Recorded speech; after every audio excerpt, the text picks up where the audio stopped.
Oh yeah, and then a bloodthirsty clown came and totally attacked me with a knife. Can you believe that? I believe it, because the bloodthirsty clown was I. What? You mentioned, we're going to ask a question. You mentioned before about Black Swan event. Yeah. And just in that song, and even in Shapeshifting after, there's this definite theme of like reinvention and transformation that is not even, it's definitely in those songs, but it's just reflected throughout the album. Especially within the music. But were there any other aspects in your own lives that had contributed to these themes? Totally. I think all the time. You know, I think that we're just the kind of people that are inclined towards wanting to. I think we get bored easily with ourselves, and we get kind of. And I mean, I'm just speaking as a person. I think everyone at some point just kind of, like, when you get into routines and things, some people respond really well to that, and that's all they want, and they don't really want to challenge that. And I get very restless, and I'm very wary of patterns in my own way of thinking, and I just. And I think Catherine and I both, like, the whole impetus for Young Galaxy in the first place was based on massive upheaval in our lives. And so we're constantly thinking in terms of reinvention, but we felt like, in a way, it was just the right time for a musical reinvention. It's hard to do from one record to the next until you actually become, most bands, you know, it takes them a couple records at least to figure out even who they are as musicians. And we were just feeling our way in the dark for I think for a good part of the first two records. We brought a very earnest approach to the whole proceedings, but now we're able to be a little more sophisticated about how we can shape the music. We have a better understanding. We're more articulate musically, and so we try to shape it, move it into different places if we can, different positions, and we do that, and that's how our life is too. Like, we just, I don't know, we're not, we're very wary of becoming stale, and I think that most people in their lives have a tendency to just check out when they get to a certain age, and I mean, you guys are young, obviously, but like, I'm in my 30s now, and most of the people I went to high school with now are just settling into their groove, trying to hold on to, and they're on the defensive, you know. It feels like they're just trying to hold on to what they got, and I don't have any interest in that. I want to explore the world. You know, I mean, we're just we're trying to, like, reassess, reevaluate where we're at every couple of years, and believe that you can change your circumstances no matter what. There's no life circumstances that you can't kind of overcome, and a lot of that comes from, there's like subtexts in our own lives. We've been through a lot of upheaval in our lives. Catherine has MS. I don't know if you knew that, but and she has to deal with that on a regular basis. And when you have a disease like MS, you have to be very present-minded, because you always have that looming, what if, you know, I end up in a wheelchair or something like that. And if you dwell on that, you're just going to totally rob yourself of the moments that you have where you're not actually necessarily that off. And so it's really about, it's that present-mindedness, I think, that contributes to adaptation and the ability to reinvent ourselves. Everything but the floor song, right? In a nutshell. If you don't mind, I'd like now, ramble. Now, you were just mentioning before about your sound, of how you shape. Here we go. Again. Like reading previous interviews, there's a quote you said, instead of picking up the guitar and finding the most beautiful melody we could, we tried to erase the shape of the songs. Yes. And it seems like the sound of this album was intended. Like, you even had, there's a quote here about you talking about space in the songs. You want to leave the space. What inspired the band to reimagine and reconstruct the way Young Galaxy would normally compose a song?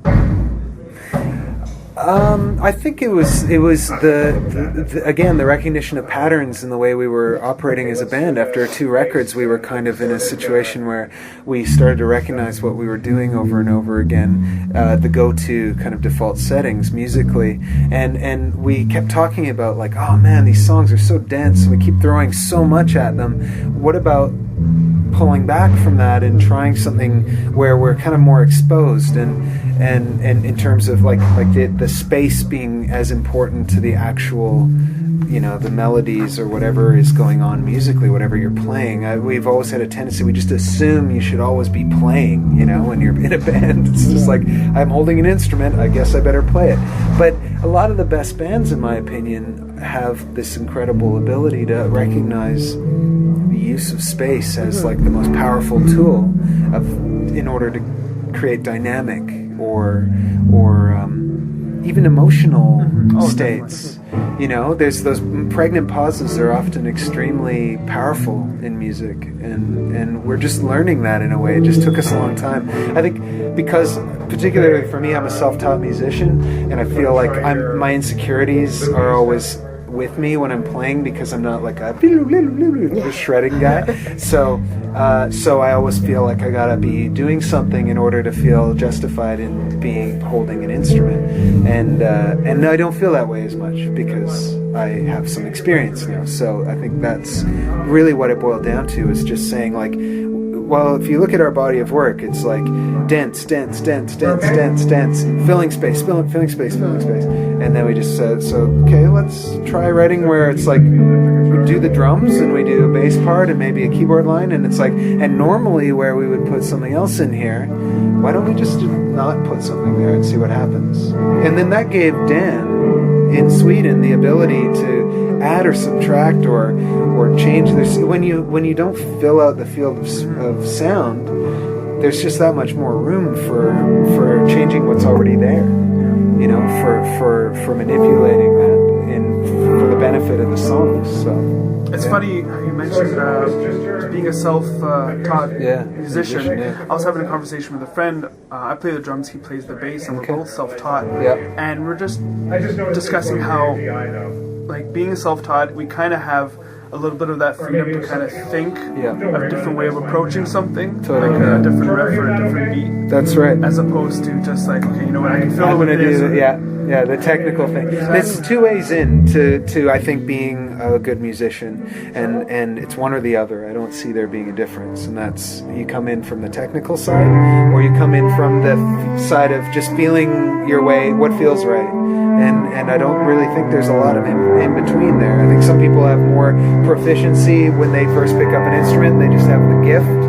But for me, it's like it was really just a compulsion. I was bad. I was not good for a long time. And it meant that I wanted to join bands, but I couldn't for a long time. And then eventually I just got around to like being like, the beauty of it, the computer was kind of the advent of me being able to actually realize a lot of my ideas musically, because I didn't have to really play anything. I just had to have an idea, and I could kind of translate it using loops or whatever.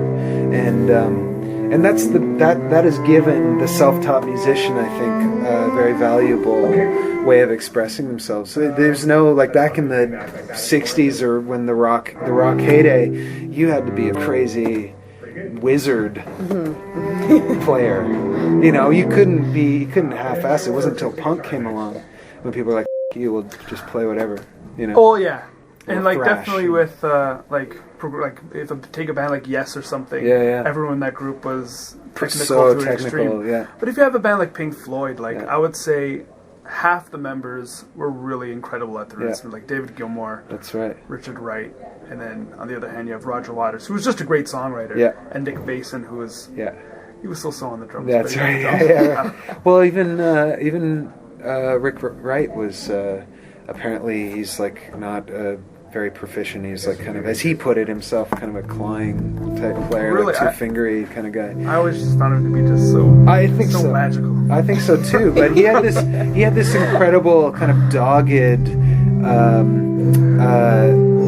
He's like Chris Seligman of Stars. I don't know if you've ever met Chris, but Chris is the most intense, guy when it comes to being specific about his sounds. Like, he takes his keyboards with him backstage after the sound check, and he's on the headphones and he's going like this with one key, just like playing it over and over again. Everyone teases him, and but I think it's the same approach where it's just like, I hear this thing and I either have to fix it or I have to find it, whatever it is, you know.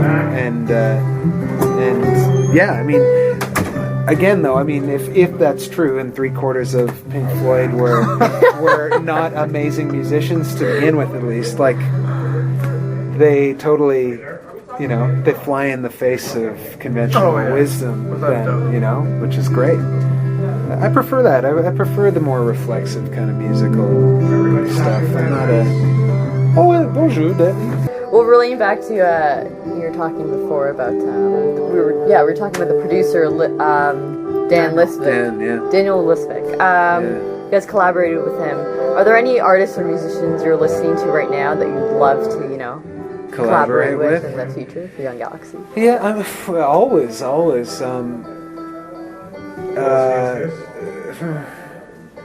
What am I listening to a lot right now?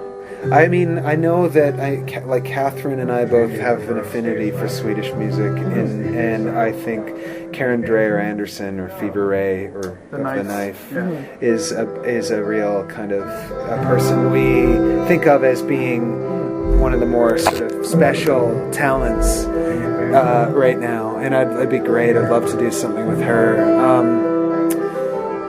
We may, in terms of realistic things, we might be... Do you know Austra? It's a new band from Toronto. It's a girl named Katie Stelmanis, and it's her new project, and you'll be hearing a lot about her, I think, in the next little while. She puts out a record in May.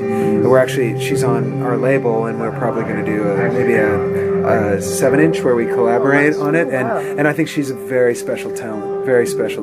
So, in realistic terms, Katie, in less realistic terms, maybe Fever Ray, but I sort of lean towards those who are on the more sort of like cutting edge of that kind of psychedelic, minimal electronic production these days. But I also really love like Kurt Weill. I love his new record. I mean, you know, for me it's like that's one of the only real perks of being a musician. I don't get paid a lot, so if I can collaborate or do interesting things with just about anyone who will do it with us, I'm happy to do it. As I said, free love on the internet. Key party at my place for all bands. No. But you know, I mean, if I like them, I would love to collaborate with them. I'm big on constant output. I believe in it, you know, as a rule for me. I'm not a perfect record every 10 years kind of guy. It's not my style. Yeah. Speaking of other musicians and artists, this past month you guys came out with 2 remix EPs. Mm-hmm. We Have Everything and Cover Your Tracks. Yep. How did that come about? Well, we knew that this was going to be a very remixable record, you know. I mean, it just sort of would lend itself well. And I was talking to a friend of mine, Noah Bick, who runs a promotions company in Montreal called Passover, and he was talking to me. I was sort of saying, you know, anyone around here you might be interested in doing a remix, and he sort of listed off a bunch of bands that were Montreal bands that were sort of either up and coming or had been around for a bit that I didn't really know, like I wasn't in that circle. And then I sort of got into listening, and one of them, of course, is Grimes, who just was on the last EP, and Blue Hawaii being another one, Cottonmouth. And these are all just like kids, basically, the next wave of Montreal artists. And I kind of got into this thing where I was like,